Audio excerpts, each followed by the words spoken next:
TK Islam Terpadu Islamic Center Batu Raja yang dalam hal ini diwakili oleh Bunda Sastrawinan SPD, guru-guru, staf yayasan yang kami hormati. Puji syukur kehadirat Allah SWT atas berkat rahmat dan karunia-Nya kita semua dalam keadaan sehat walafiat tanpa kurang satu apapun. Baiklah hadirin, marilah kita buka acara Guru Bergerak Indonesia Maju dengan tema penyebaran pemahaman dan berbagi pengalaman dalam penerapan budaya positif di TK Islam Terpadu Islamic Center Batu Raja. Marilah kita awali dengan mengucapkan lafaz basmalah. Bismillahirrahmanirrahim. Selanjutnya doa yang akan dikholifahi oleh Bapak Sahari SPD. Kepada Bapak, persilakan.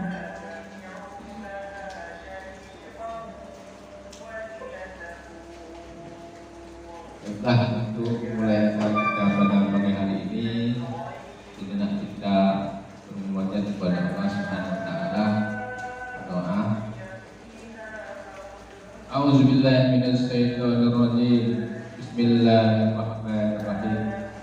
Alhamdulillahirabbil alamin. Assalatu wassalamu ala asrofil anbiya'i wal mursalin wa ala alihi wa sahbihi ajma'in. Alhamdulillahirabbil alamin. Hamdan syakirin, hamdan naimin, hamdan yu'afi ni'amahu wa yukafi majidah. Ya Rabbana lakal hamdu kama yanbaghi ila wajhikal karim wa azimi sultanik. Alhamdulillahirabbil alamin. Ya Allah, ya Rahman, ya Allah, ya Rahim, ya Allah, ya Karim. Pada pagi hari ini kami mendengarkan acara penyebaran pemahaman dan berbagi pengalaman dalam rangka penerapan budaya positif di TK Islam Center Batu Raja.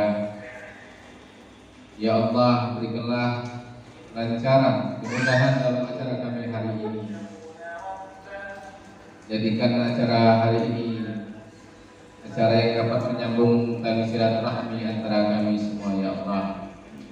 Ya Allah, ada tempat kami bermohon dan berserah diri hanya kepada-Mu. Dari itu kabulkanlah doa-doa kami. Ya Allah, ya Allah, ya Rahman, ya Allah, ya Rahim, ya Allah, ya Karim. Selamatkanlah kami dan keluarga kami dari segala macam mara bahaya dan bencana. Subhanallah rabbil izzati amma yasifun, wassalamun alal mursalin, walhamdulillahi rabbil alamin.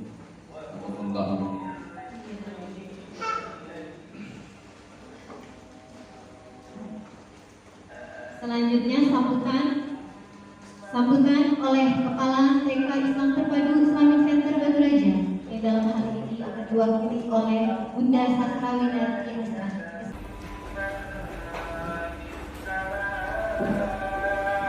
Bismillahirrahmanirrahim. Assalamualaikum warahmatullahi wabarakatuh. Alhamdulillahirrahmanirrahim. Salatu wassalamu ala anbiya wal mursalin wa ala alihi wa sahbihi. Rabbi shrah li sadri wa yassir li amri wahlul 'uqdatam min lisani yafqahu qawli. Bapak-bapak dan bunda-bunda yang dirahmati Allah, puji dan syukur kita panjatkan kehadirat Allah Subhanahu wa taala karena pada kesempatan hari Jumat yang penuh berkah ini kita diberikan kesehatan dan kelapangan untuk ada di kelas kelompok bermain ini dalam rangka menambah wawasan kita, menambah ilmu kita untuk nanti mendengarkan materi yang akan disampaikan oleh beliau. Salawat dan salam tak lupa kita curahkan kepada junjungan kita Nabi besar Muhammad Rasulullah SAW. Insya Allah nanti pada waktunya kita dapat berkumpul bersama beliau, para sahabat dan keluarga beliau di yaumil qiyamah dalam surganya. Amin ya rabbal alamin. Amin. Baiklah bapak-bapak dan bunda-bunda sekalian, ketahui bahwa duduknya kita di sini dalam rangka memberikan semangat untuk teman kita Bunda Marwati yang pada kesempatan ini diberikan amanah pada kegiatan calon guru penggerak angkatan ke-7. Imbas materi ini nanti diharapkan memiliki dampak positif kepada sekolah kita, kepada diri kita sebagai pendidik, dan terutama nanti pada anak-anak kita untuk diterapkan dalam kehidupan sehari-hari. Tema yang akan telah Bunda Wati sampaikan adalah tentang budaya positif. Kita tahu bersama budaya positif itu artinya semua kegiatan gerak-gerik kita yang akan membawa kita pada perubahan yang lebih baik, baik itu sikap, baik itu tambahnya ilmu kita, semua lini kehidupan yang akan kita nanti praktekkan kepada anak-anak kita di kelas. Maka dari itu saya selaku wakil kepala sekolah TKIP Islamic Center Batu meminta kepada bunda-bunda dan bapak-bapak semuanya untuk dapat mengikuti kegiatan ini dengan baik. Kita beri semangat kepada Bunda Wati yang pada akhirnya nanti kita berharap Bunda Wati betul-betul terpilih sebagai guru penggerak angkatan ke-7 yang akan mewakili sekolah dan kabupaten. Kita beri terus ya Bunda Wati ya. Oke, selamat ya Bunda Wati, semangat untuk memberikan materi. Itu saja yang dapat saya sampaikan, lebih dan kurang mohon maaf. Billahi fisabilillah. Wassalamualaikum warahmatullahi wabarakatuh. Waalaikumsalam warahmatullahi. Assalamualaikum warahmatullahi wabarakatuh. Selamat pagi bunda-bunda sekalian. Selamat pagi Bapak Ibu guru semuanya. Yang pertama-tama yang saya hormati kepada kepala sekolah TK Islamic Center Batu Raja yang dalam hal ini diwakili oleh Bunda Sastrawi Nabi SPDI. Yang terhormat kepada Bapak Ibu dan bunda-bunda sekalian yang sudah berkenan hadir dalam kegiatan aksi nyata saya, yaitu dalam pemenuhan tugas calon guru penggerak angkatan ke-7 tahun 2023. Sebelumnya terima kasih banyak Bapak Ibu dan bunda-bunda sekalian atas waktu dan kesempatannya yang bisa hadir saat ini. Di sini tugas saya ingin berbagi ilmu tentang penyebaran pemahaman dan berbagi pengalaman dalam penerapan budaya positif. Nah, Bapak Ibu dan bunda-bunda sekalian, selamat datang. Mari berkolaborasi, belajar bersama demi mewujudkan disiplin positif di sekolah kita ini. Tanpa adanya kolaborasi, tanpa adanya kerjasama, kita semua disiplin positif ini tidak akan terwujud, tidak akan terbangun di sekolah maupun di kelas kita masing-masing. Bunda-bunda dan Bapak Ibu guru semuanya, di pendidikan calon guru penggerak ini saya difasilitatori, yaitu oleh Bu Jurniati SPD MPD, beliau dari Provinsi Sulawesi. Dan di situ saya juga didampingi oleh pengajar praktek, yaitu Pak Uum Gatot Karyanto SPD MPD. Beliau mengajar di SMA 3 Negeri Oku. Dan yang tengah itu saya sendiri, yaitu Marwati, calon guru penggerak angkatan 7 dari TK Islamic Center Batu Raja, Kabupaten Ogan Komering, Hulu, Sumatera Selatan.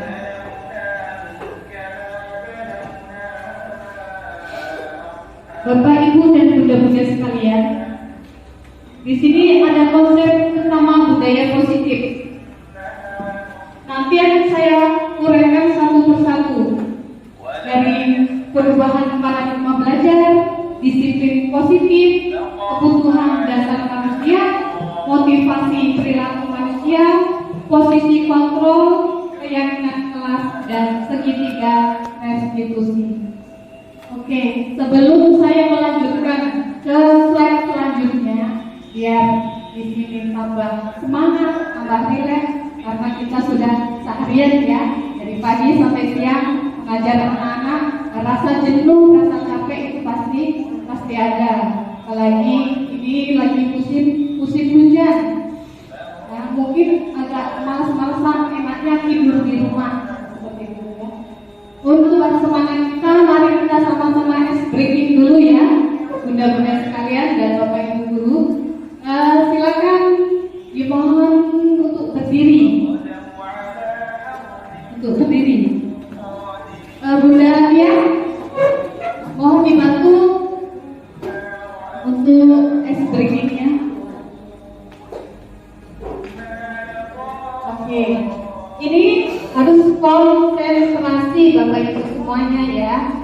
Ini ice breakingnya yaitu lawan katanya. Kalau di situ saya bilang panjang, berarti pendek. Kalau di situ saya bilang pendek, berarti panjang. Harus konsentrasi. Saya mulai.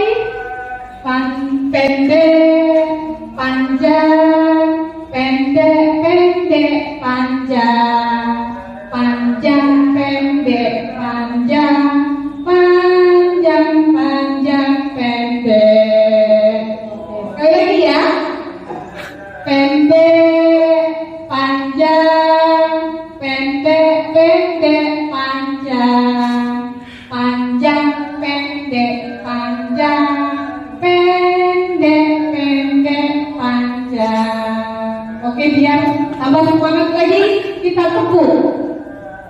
Ikuti. Yuk, sama-sama. Tepuk 1, tepuk 2, tepuk 3, tepuk 4, tepuk 4, tepuk 4, tepuk 5, tepuk 5. Oke, ini tepuknya dari 1 sampai 5, tapi yang kelimanya 5 kali.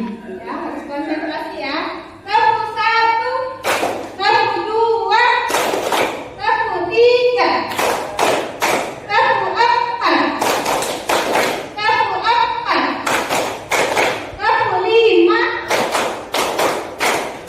Sekarang 5-nya 5 kali.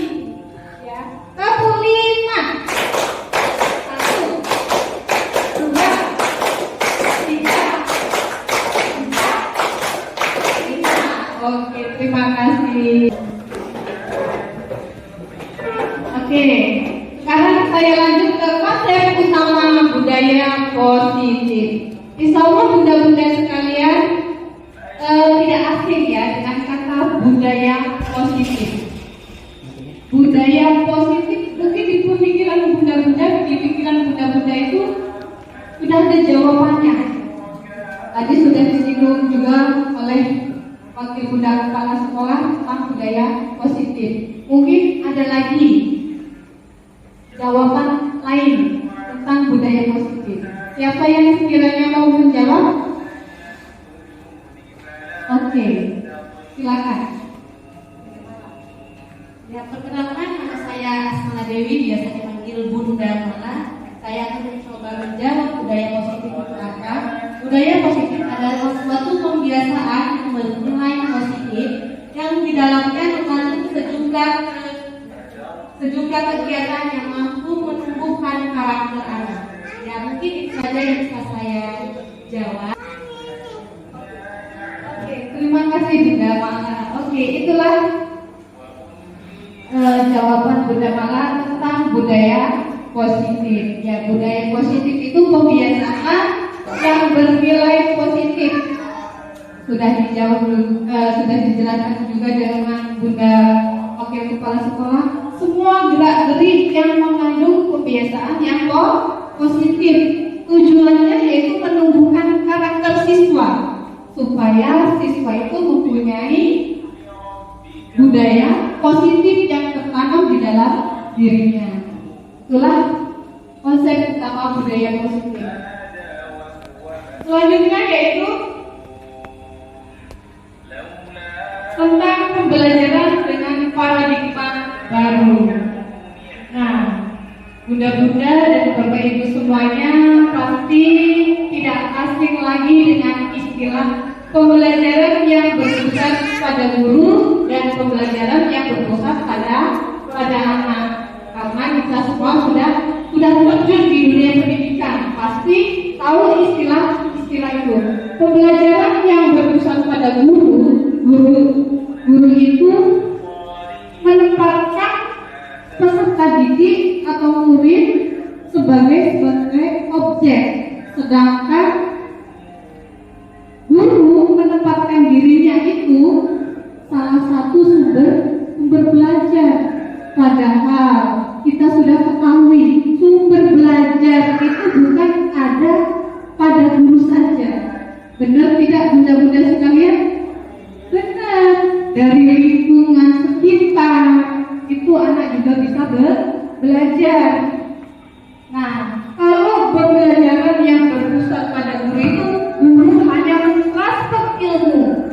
Ya, seolah-olah guru itu bundanya ilmu.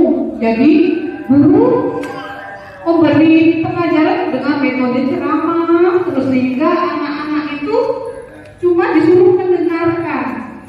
Nah, itulah pembelajaran yang berpusat pada guru.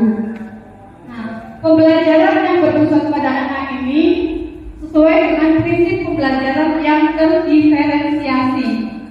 Prinsip pembelajaran yang terdiferensiasi ini, setiap murid belajar sesuai dengan kebutuhannya. Nah, ini sudah sesuai dengan konsep pendidikan Ki Hajar Dewantara, yaitu pendidikan yang berpusat pada murid. Guru tidak boleh menekankan murid harus belajar seperti ini, harus belajar duduk tenang di sini. Itu tidak boleh. Tapi di sini belajar sesuai dengan kebutuhannya, sesuai dengan minatnya, dan guru tidak boleh memaksa murid harus begini, harus jadi seperti itu. Ya, di sini harus pembelajaran harus berpusat pada murid, harus mengikuti kebutuhan murid. Kalau guru pembelajaran guru tadi berpusat pada guru kan transfer ilmu, jadi guru nggak tahu kebutuhan murid itu apa. Kalau pembelajaran itu berpusat pada guru. Nah, dengan adanya paradigma baru ini mengubah bahwasanya pembelajaran itu harus berpusat pada anak atau kepada murid. Kalau sudah seperti itu, nanti akan terwujud yang namanya profil pelajar Pancasila. Nah, profil pelajar Pancasila ini ada 6 dimensi bunda-bunda dan bapak ibu semuanya. Yang pertama, dimensi yang pertama, kelihatan tidak? Kecil ya. Yang pertama ini beriman dan bertakwa kepada Tuhan Yang Maha Esa. Dimensi ini ingin mewujudkan anak yang beriman dan berakhlak mulia. Nah, tujuan dimensi ini. Kemudian yang kedua yaitu berkebinekaan global. Di sini berkaitan dengan nilai-nilai kebinekaan, yaitu mewujudkan murid saling menghargai perbedaan. Nah, kemudian yang selanjutnya kreatif. Di sini kreatif ini ingin mewujudkan murid berkreatif, bisa membuat karya dengan kreatif ataupun bisa mengungkapkan ide-ide dengan kreatif. Itulah yang kreatif. Kemudian yang selanjutnya yaitu bernalar kritis.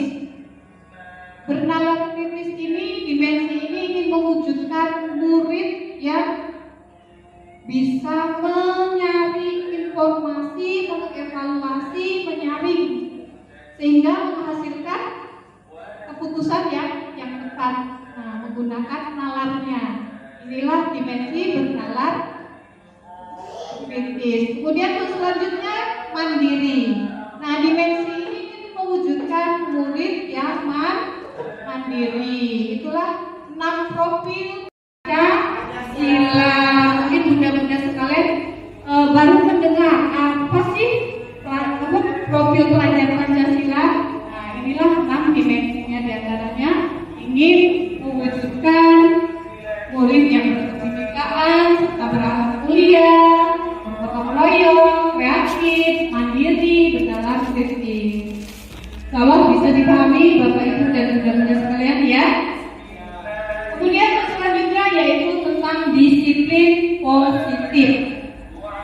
Disiplin positif ini bunda-bunda sekalian, kalau kita maknai dalam sehari-hari, disiplin itu sesuatu yang dilakukan seorang pada orang lain untuk mendapatkan kepatuhan. Tapi cenderungnya ini menghubungkan rasa ketidaknyamanan. Benar nggak bunda-bunda dan bapak ibu semuanya? Benar sekali. Kalau saya tidak disiplin nanti saya dihukum. Nah, kalau tidak disiplin nanti saya dapat konsekuensi. Pemikirannya pasti seperti itu kalau dihubungkan dengan disiplin. Nah, kita sebagai seorang pendidik bertujuan menciptakan anak yang memiliki disiplin diri sehingga mereka bisa berperilaku dengan mengacu pada nilai-nilai kebajikan universal dan memiliki motivasi intrinsik bukan motivasi ekstrinsik.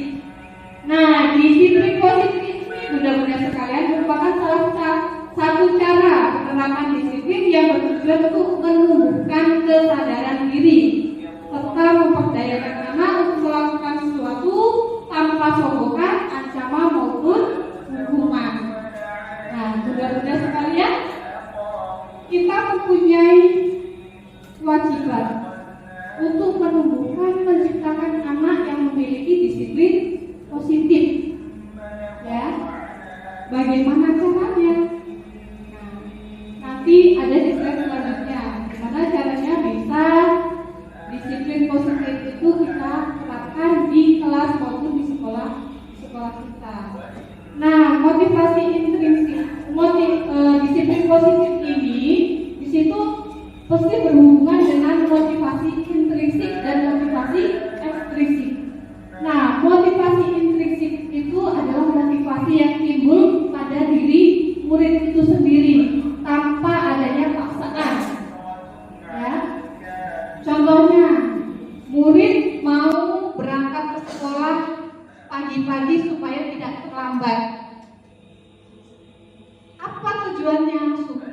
Kenapa kok nggak mau terlambat? Karena itu sudah kewajiban saya sebagai murid supaya masuk kelas itu tidak terlambat. Itu berarti motivasi yang timbul atas kesadaran dirinya sendiri. Tapi kalau di sini motivasi ekstrinsik itu motivasi timbul atas dorongan orang lain. Saya mau berangkat sekolah biar nanti dikasih reward, dikasih hadiah sama bunda-bundanya. Kemudian biar tidak dapat hukuman kalau saya terlambat. Itu berarti motivasi ekstrinsik. Nah, disiplin positif ini nanti akan kita wujudkan di kelas maupun di sekolah kita dengan cara membuat keyakinan kelas. Ya, gimana cara membuat keyakinan kelas ada di slide selanjutnya.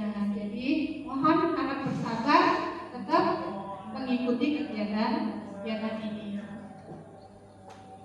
Selanjutnya yaitu kebutuhan dasar manusia. Kebutuhan dasar manusia ini bunda-bunda sekalian dan bapak ibu guru, kita sebagai guru maupun sebagai murid harus kebutuhan dasar ini harus kita penuhi baik di diri murid maupun di diri seorang guru.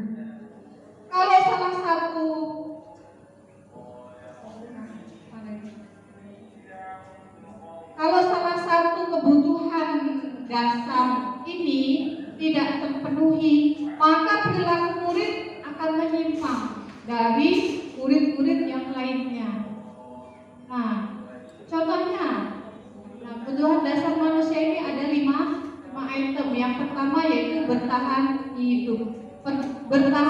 Bertahan hidup ini, Bapak Ibu dan bunda-bunda sekalian, merupakan kebutuhan fisiologis, yaitu yang berupa kebutuhan kesehatan, terus makanan, tempat tinggal, dan lainnya. Kira-kira butuh nggak kita pembelajaran supaya lancar, supaya efektif? Nah, ini butuh kebutuhan bertahan hidup. Contohnya bunda-bunda sekalian lagi mengajar, melihat anaknya belajar guling-guling ya, ataupun ngantuk. Nah, kebutuhan dasar apa yang belum terpenuhi kira-kira? Nah, kebutuhan kita sebagai seorang pendidik harus tahu kebutuhan dasar yang belum dipenuhi. Kita tanya anaknya, kenapa sayang belajarnya kok tiduran? Ternyata belum sarapan, perutnya melilit. Berarti kebutuhan dasar yang belum dipenuhi adalah kebutuhan dasar makanan. Atau di situ badannya panas, ternyata dia tidur di kelas ternyata badannya panas. Nah, itu termasuk sifat-sifat pribadi murid yang menyimpang kan. Harusnya dia semangat dalam belajar, kok ini ngantuk, kenapa ternyata dilihat dipegang badannya panas. Itu berarti kebutuhan dasar kesehatannya yang tidak terpenuhi. Kemudian kebutuhan dasar kasih sayang dan rasa diterima. Nah, kebutuhan dasar kasih sayang dan rasa diterima ini, murid ingin disukai, murid ingin disayang, ingin diperhatikan. Dalam pergaulan teman-temannya, bekerja kelompok, dia pengen diakui. Nah, inilah kebutuhan kasih sayang. Kemudian yang ketiga yaitu penguasaan. Kepenguasaan ini berkaitan dengan kebutuhan akan diakuinya, pengakuan. Di situ murid ingin diakui keterampilannya. Contohnya dia pengen dipuji, oh kamu hebat. Terus pengen maju ke depan, menjadi pemimpin. Nah, itu adalah kebutuhan penguasaan. Nah, untuk selanjutnya yaitu kebutuhan kebebasan.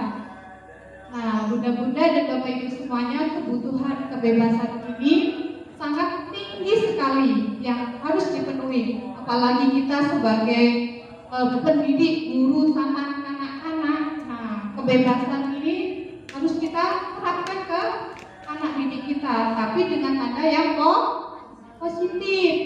Biasanya anak pengen belajar dengan bebas, pengen banyak bergerak. Iya tidak bunda-bunda sekalian? Iya, ya, ingin bebas, pengen belajarnya bukan di kelas saja. Mereka pasti pengen belajar di halaman, di lingkungan sekitar. Nah, itulah kebutuhan dasar kebebasan. Dan yang terakhir yaitu kebutuhan dasar kesenangan. Kebutuhan dasar kesenangan ini bunda-bunda sekalian, nah, sesuai dengan di sekolah kita di taman kanak-kanak ini, mereka belajar pengen senang, ya tidak? Ya. Nah iya, mereka belajar gak mau tegang, takut, ataupun yang lainnya. Mereka pengen belajar dengan kesenangan, belajar sambil bermain. Itulah kebutuhan dasar manusia yang harus dipenuhi. Selanjutnya yaitu motivasi perilaku manusia. Motivasi merupakan dorongan yang timbul pada diri seseorang secara sadar atau tidak sadar untuk melakukan suatu tindakan dengan tujuan tertentu. Motivasinya apa? Nah, motivasinya menghindari ketidaknyamanan dan hukuman. Nah, ini murid melakukan disiplin karena takut dihukum. Nah, ini adalah motivasi ekstrinsik. Motivasi timbul atas dorongan orang lain karena takut dihukum. Nah, kemudian yang kedua, motivasinya ingin mendapatkan imbalan atau penghargaan. Murid disiplin, tapi tujuannya ingin mendapatkan imbalan, mendapatkan hadiah, reward. Dia baru melakukan yang namanya disiplin diri. Nah, ini semua adalah motivasi ekstrinsik. Nah, kalau motivasi intrinsik itu murid melakukan disiplin atas keyakinan dirinya sendiri. Dia melakukan itu tanpa dorongan orang lain, tapi di situ dorongan dari keyakinan diri. Tanpa diawasi, murid itu pasti melakukan disiplin positif itu. Itulah yang namanya motivasi intrinsik. Kita sebagai pendidik, nantinya harus memberikan motivasi intrinsik. Bagaimana caranya? Ya nanti dengan membuat keyakinan kelas. Terus selanjutnya yaitu tentang konsep disiplin dengan pendekatan restitusi. Pengertian restitusi. Restitusi adalah menciptakan kondisi bagi murid untuk memperbaiki kesalahannya, sehingga mereka bisa kembali pada kelompok mereka dengan karakter yang lebih kuat. Ini bunda-bunda pengertian dari restitusi.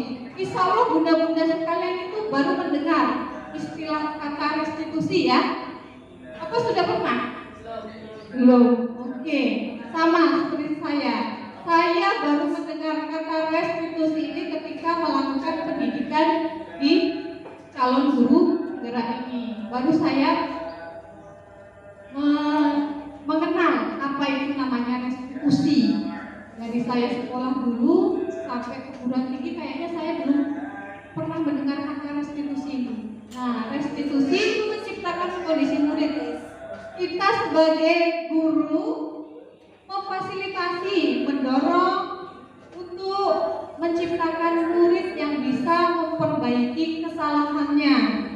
Ya, nih perbedaan konsep disiplin dengan hukuman, konsekuensi, dan restitusi.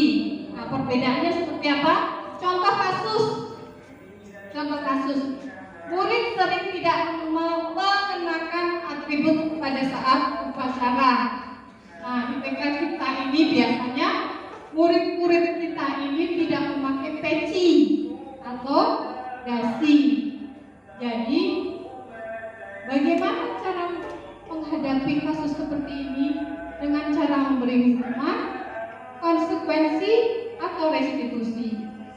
Nah, caranya yang pertama ini dengan pendekatan hukuman. Guru berikan hukuman dengan hormat kepada bendera merah putih selama 10 menit. Guru marah, ya enggak kalau mau menghukum murid itu, dan murid menjadi takut.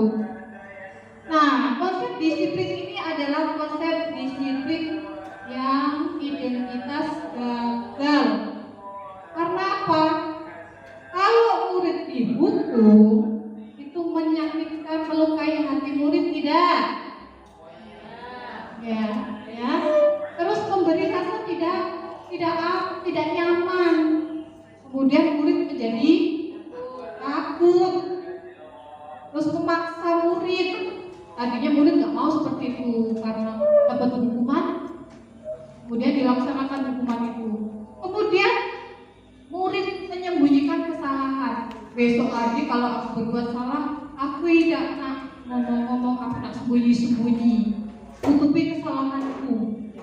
Nah, dan menjadikan murid menjadi rendah diri. Ketika murid dihukum, contohnya suruh maju ke depan, hormat. Nah, dia akan down mentalnya karena dapat hukuman. Nah, kita sebagai seorang pendidik, kalian tidak boleh seperti ini, beri hukuman. Ini konsep disiplin yang gagal. Kemudian memberi penghargaan. Biasanya nanti dapat bintang. Itu ternyata tidak efektif, mudah-mudahan sekalian. Ya, karena apa?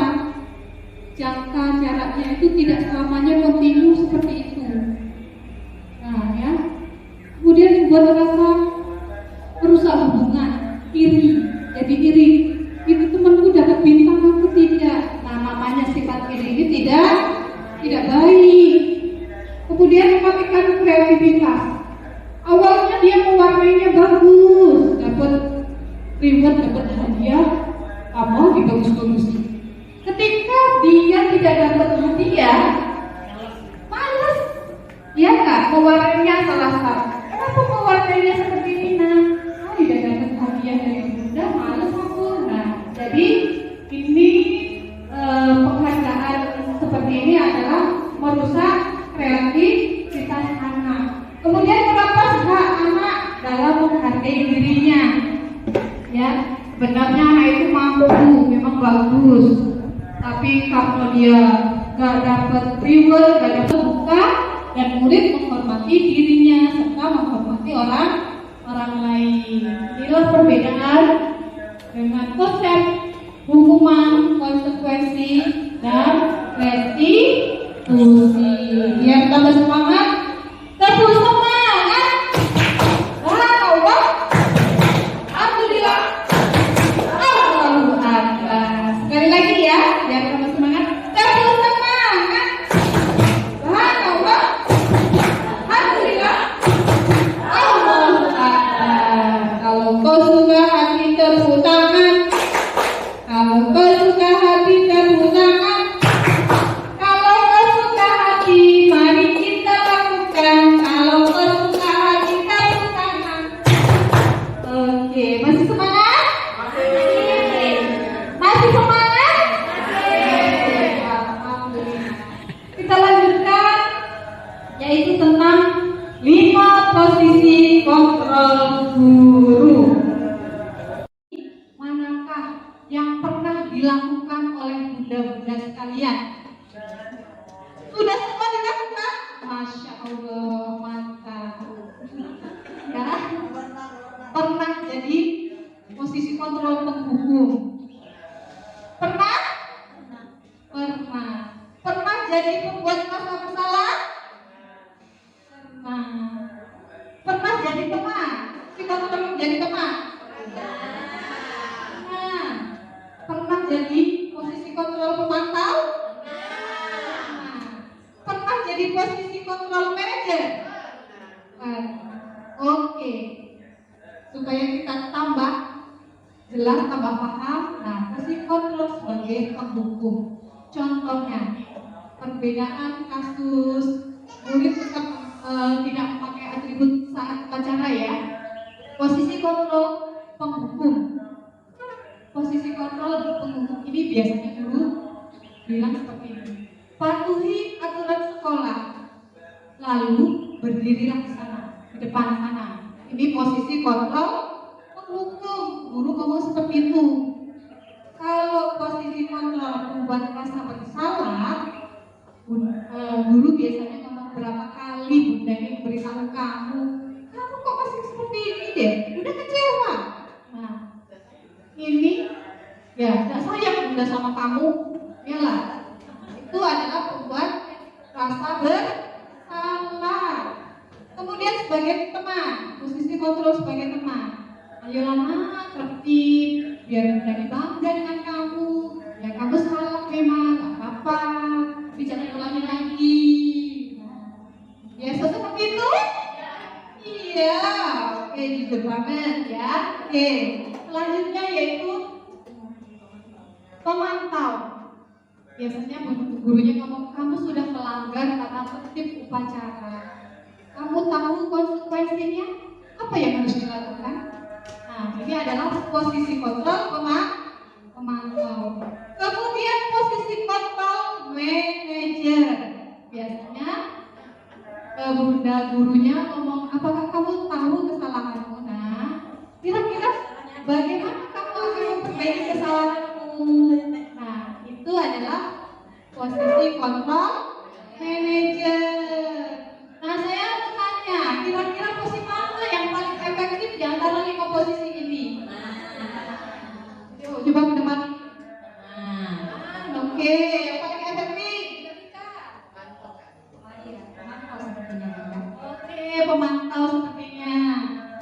Bunda Lila, posisi kontrol apa yang paling tepat? Manajer. Oke. Bunda Aida. Oke, pemantau. Siapa yang posisi kontrol penghukum? Bisa angkat tangan? Tidak ada. Oke, bagus berarti. Membuat masalah? Tidak. Sebagai teman, angkat tangan yang tinggi. Posisi kontrol sebagai teman. Oke. Kemudian sebagai pemantau, angkat tangan. Oke. Kemudian sebagai manajer. Oke. Ya, baik bunda-bunda sekalian, posisi yang paling efektif adalah posisi kontrol sebagai manajer. Iya, ya. Kita kalau punya anak murid melakukan kesalahan, tidak serta-merta kamu sudah melanggar ya. Apa konsekuensinya? Itu tidak seperti itu pemantau. Tapi kalau manajer ini, apa kesalahanmu nak? Oh, kesalahanku bunda nggak pakai atribut. Nah, oke. Itu adalah perbuatan yang tidak baik. Bagaimana caranya kamu memperbaiki kesalahanmu? Harus bertanya seperti itu. Diberi tanggung jawab.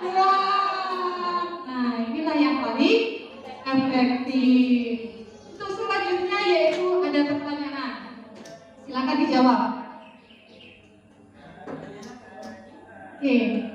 Bagaimana kamu bisa menyelesaikan masalah ini? Nah, ini termasuk posisi kontrol apa? Bagaimana kamu bisa menyelesaikan masalah ini? Silakan. Apa bunda? Manajer.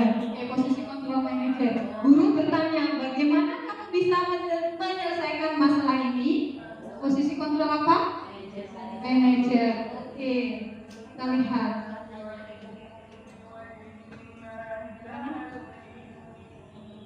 Oke.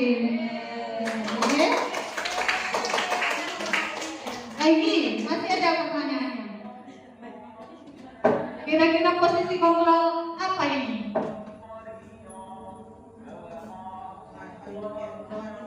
Ayolah bunda, ayolah lakukan demi bunda. Sebagai posisi apa? Oke, apakah jawabannya? Posisi kontrol sebagai oke, selanjutnya. Nih, saya kecewa sekali dengan kamu. Nah, membuat rasa bersalah. Coba kita lihat. Oke, nah, inilah berarti bunda-bunda sekalian sudah paham dengan 5 posisi kontrol seorang guru. Oke, lanjut ke slide berikutnya yaitu tentang keyakinan kelas. Mengapa tidak peraturan kelas, tapi dibuat dengan keyakinan kelas? Ada yang bisa menjawab? Kira-kira siapa yang menjawab?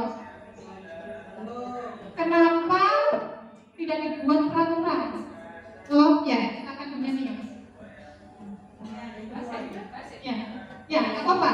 Ungkapkan saja ide yang ada di dalam jawaban-jawaban itu yang sudah. Mengapa keyakinan kelas? Mengapa tidak peraturan kelas saja? Ya. Karena kalau peraturan itu dibuat oleh bundanya, sedangkan keyakinan itu sudah didiskusikan bersama anak-anak. Oke, bagus sekali jawabannya.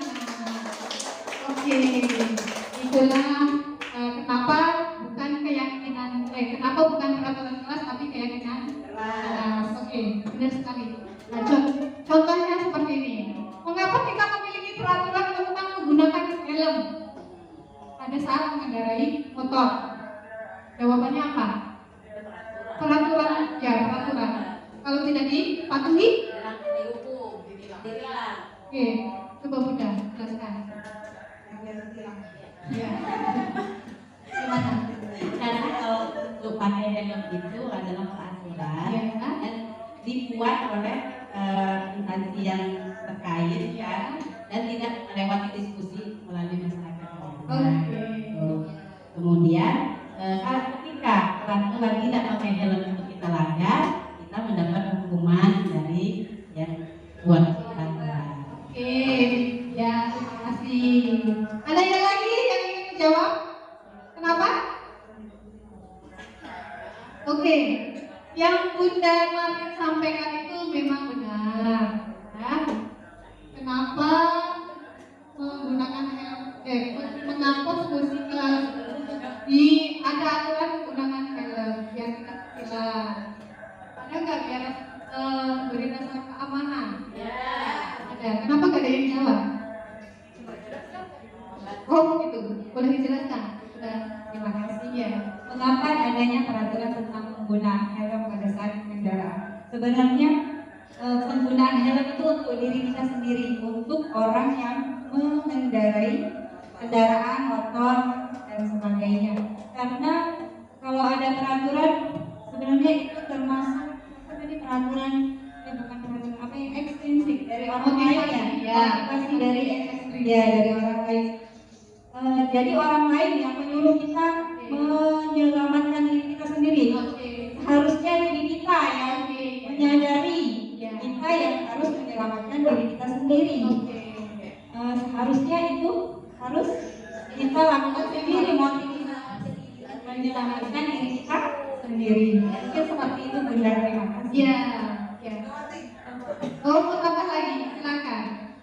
Iya, benar sekali Bu Tati. Di sini saya ingin menyampaikan bahwa memang benar apa yang disampaikan oleh Bunda Mitra bahwa itu untuk keselamatan diri sendiri. Tetapi seharusnya kalau memang misalnya dibutuhkan peraturan begitu, dia tidak harus dihukum karena memang untuk diri dia sendiri gitu kan. Harusnya ditingkatkan saja, harus dihukum, kemudian harus bayar denda dan lain sebagainya. Seperti itu.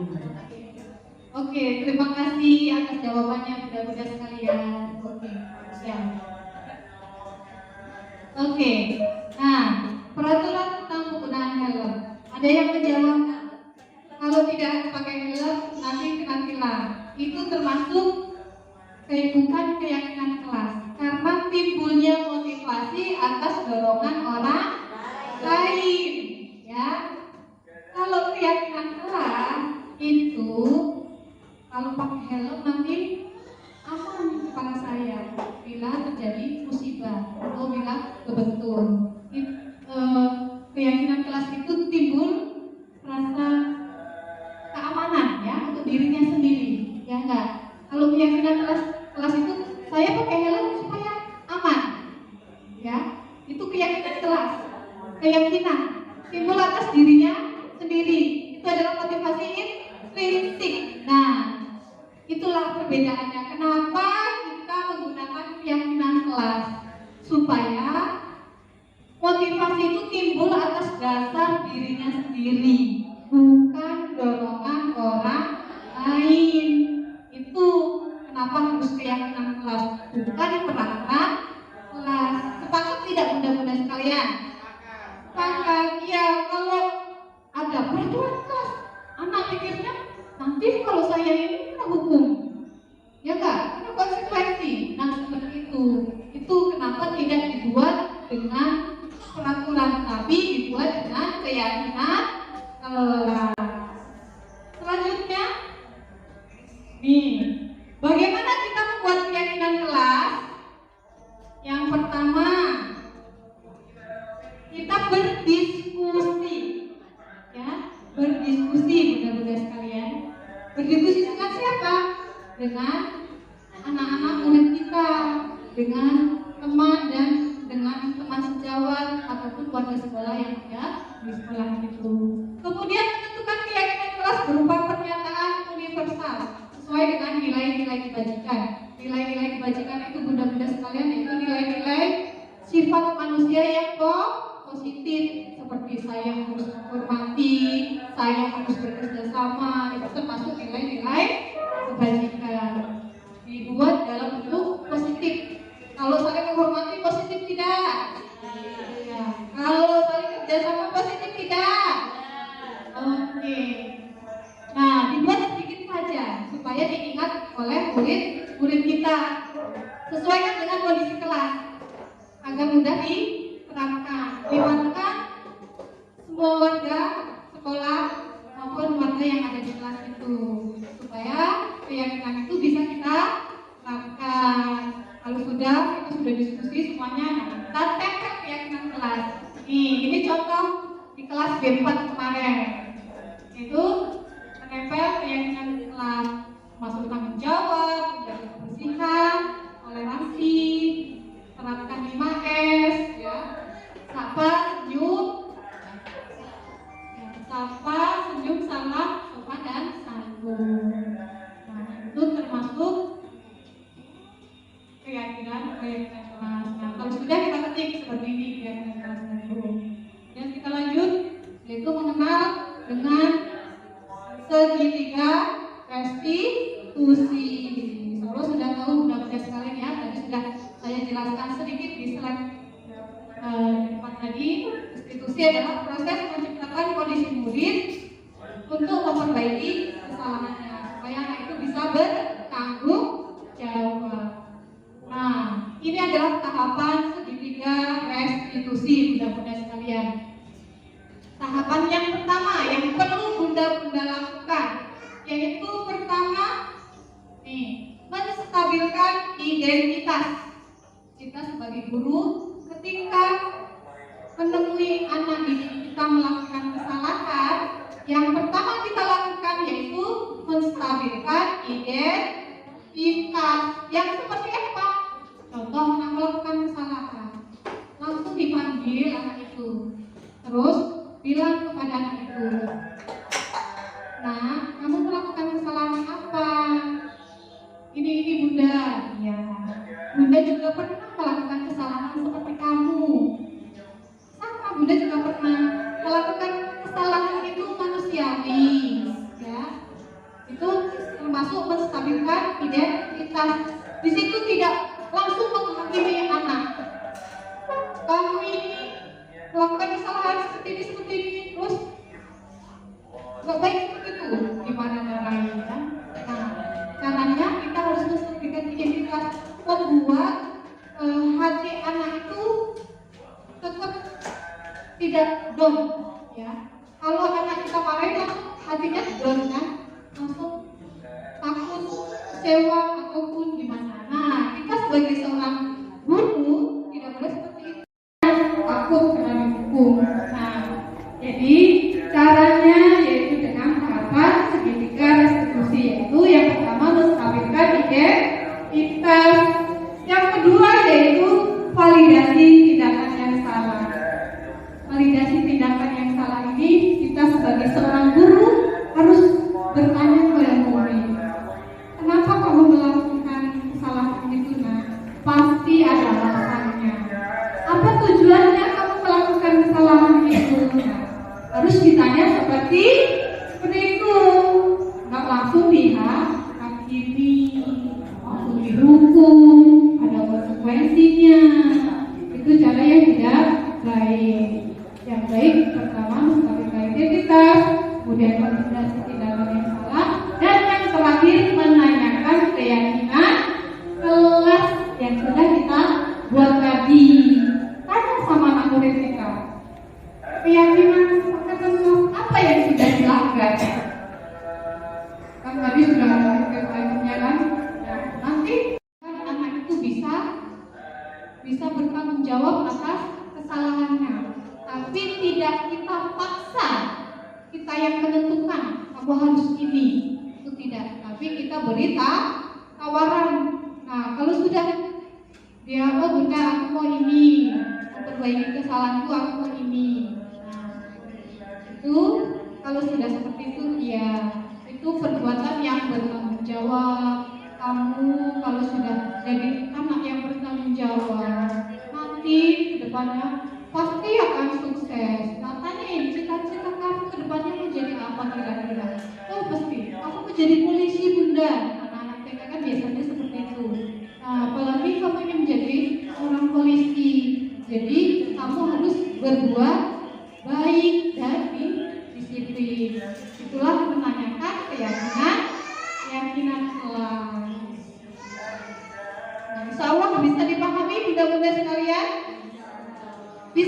dapatkan di sekolah kita? Oke. Dan selanjutnya selesai. Semoga sesi belajar kita ini bisa memberikan manfaat untuk anak didik kita, untuk diri kita, dan memberikan barokah. Sehingga kita semua bisa mewujudkan yang namanya profil pelajar Pancasila. Oke bunda-bunda sekalian, salam guru penggerak, tergerak, bergerak, menggerakkan. Assalamualaikum warahmatullahi wabarakatuh.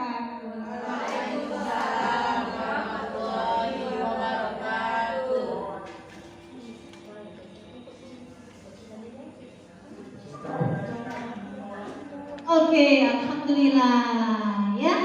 Materi yang sudah disajikan Salma Bunda Marwati tadi sungguh luar biasa. Benar-benar menggerakkan supaya kita bisa menjadi guru-guru yang berprestasi, guru-guru yang lebih baik lagi. Karena mulai dari hari ini dan kedepannya kita bisa memperbaiki semua kesalahan-kesalahan kita sehingga kita menjadi guru yang selalu belajar dan belajar ya. Oke, terima kasih kepada Bunda Marwati. Salam guru bergerak, bergerak, bergerak, bergerakkan. Oke, selanjutnya sesi tanya jawab. Apakah masih ada lagi yang mau bertanya? Silahkan kepada bunda-bunda. Mungkin ada materi yang masih mengganjal di hati, masih ada pertanyaan-pertanyaan yang harus diajukan. Silahkan kepada bunda-bunda. Ada lagi bunda-bunda? Iya, silahkan bunda. Silahkan bunda Martin yang mau bertanya.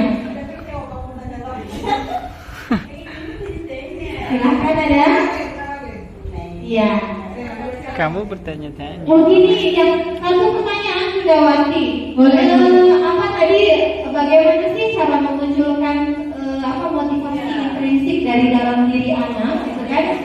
Kalau misalnya kita melihat kilas balik dari materi yang sudah Bunda sampaikan tadi, ekstrinsik itu ternyata seperti misalnya dia merasa bahwa ada ancaman, kemudian anak itu mau menggerakkan semuanya itu karena ada reward, ada imbalannya seperti itu.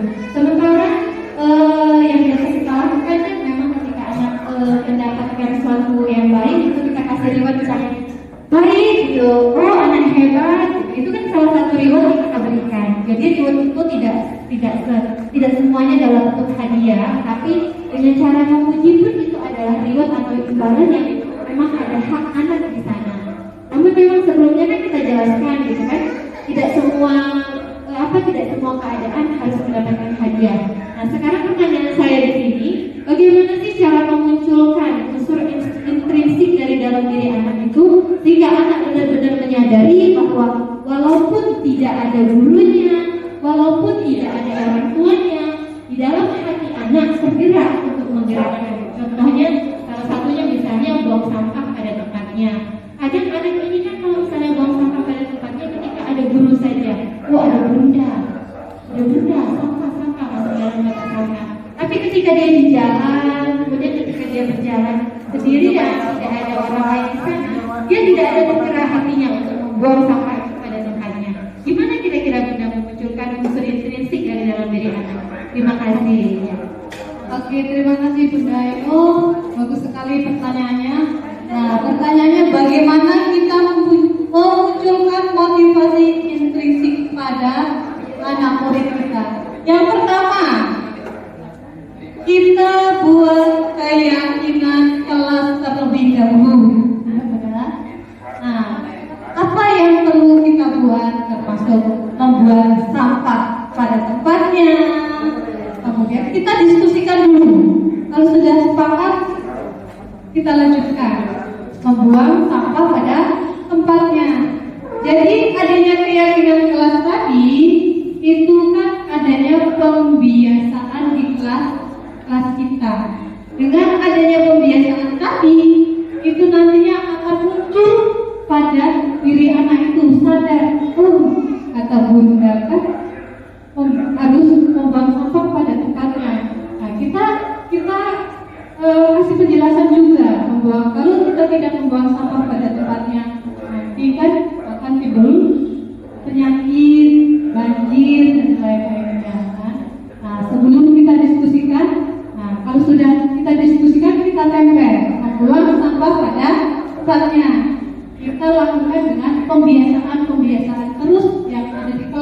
di sekolah kita. Dengan adanya Oke, baiklah, alhamdulillah selesai juga materi yang sudah disampaikan. Salam sama Bunda Marwati. Kepada Bunda Marwati kami ucapkan terima kasih. Kita sebagai guru semoga kita bisa menjadi lebih baik lagi, bisa menggerakkan, bisa bergerak dan bisa memotivasi. Baiklah, kita akhiri pertemuan kita dengan mengucapkan lafaz hamdalah. Alhamdulillahirabbil alamin. Saya sebagai ketua acara, apabila ada kesalahan saya mohon maaf dan kepada Allah saya mohon ampun. Akhirul kata, wassalamualaikum warahmatullahi wabarakatuh. Waalaikumsalam warahmatullahi